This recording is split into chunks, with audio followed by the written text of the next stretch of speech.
Hey guys, more questions from the DMs today, so let's dive right in. Dr. Ish, I hate my sister. She's done so many things to me that are no longer forgivable. Currently, I'm facing a case where she committed a crime and had my stolen identity, and now this is on my record.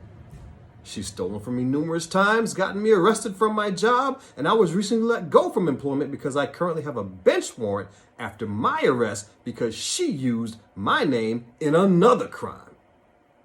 Dr. Ish, I've fallen into a space where it's hard to trust people because of her wrongdoing. What's crazy is she's my older sister, and I've been taking care of her son, who I call my son now, for almost a decade. I love him as my own, but I hate his mother. It's hard seeking employment with what's going on in my life, and it's so depressing. I've got a family too. Please give me some advice. I hope you read your DMs. Signing off, a mother who is crying out for help. Wow. So that's a lot to unpack. There's a lot happening there. Here's what I would tell you. My mom used to tell me, son, sometimes you got to feed family with a long spoon, right? Which means you need to feed them from over there. You can love them, but you got to do it at a distance. You can help them, but you need to help them from afar. And it sounds like that's what needs to happen here. Boundaries. So let me help you with that by helping you reframe and understand what you have and what you don't have, right? You do not have a sister. That's not what you got, right? I've got 5 of them. Let me tell you what they do. Sisters are kind and caring and empathetic and sympathetic, and they always tell you the thing that you need to hear, not necessarily the thing that you want to hear. They may not always agree with the decisions you make, and certainly the decisions I've made, but at the end of the day, they always have your back. That's a sister. That ain't what you got. What you got is a career criminal who you're allowing to come into and out of your life at various and sundry stages, and every time they re-enter your life, they leave with a bigger piece of you, right? That's what you have. And so my question to you is, why are you allowing that, right? Because this is not about her. This is she is who she is. She's making the decisions she's making, and she's choosing to deal with those consequences the way she does. We can't change her. We can't help her with that. She's just got to figure her life out on her own time.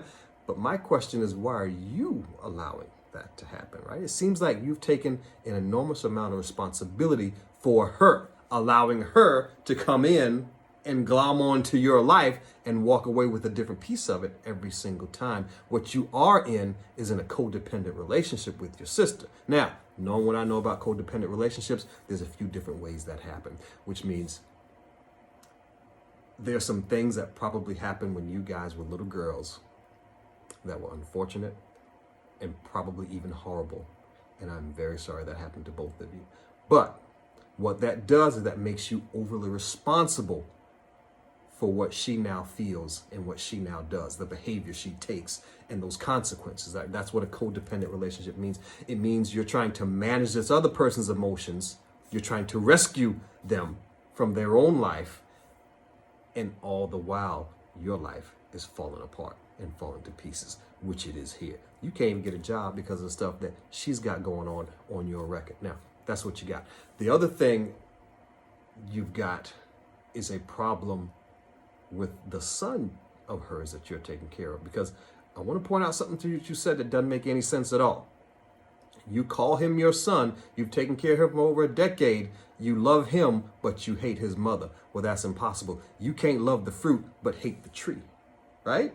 You see what I'm saying? It's only a matter of time before he picks up on that contempt and that disgust you have for your sister, the criminal who you call your sister. It's only a matter of time before you start to take out some of your contempt for her on him, whether you mean to or not, whether you notice it or not, whether it's purposeful or not. So you got to get that squared away immediately, because he's a little boy. He just showed up and asked to be loved. He didn't ask to be brought into you and your sister's drama. So you got to get that part squared away, but you can't do that until you understand how this codependent relationship is functioning and working with your sister. So you've got to get those boundaries up. You've got to stop taking responsibility for what she's thinking and what she's feeling and what she's doing.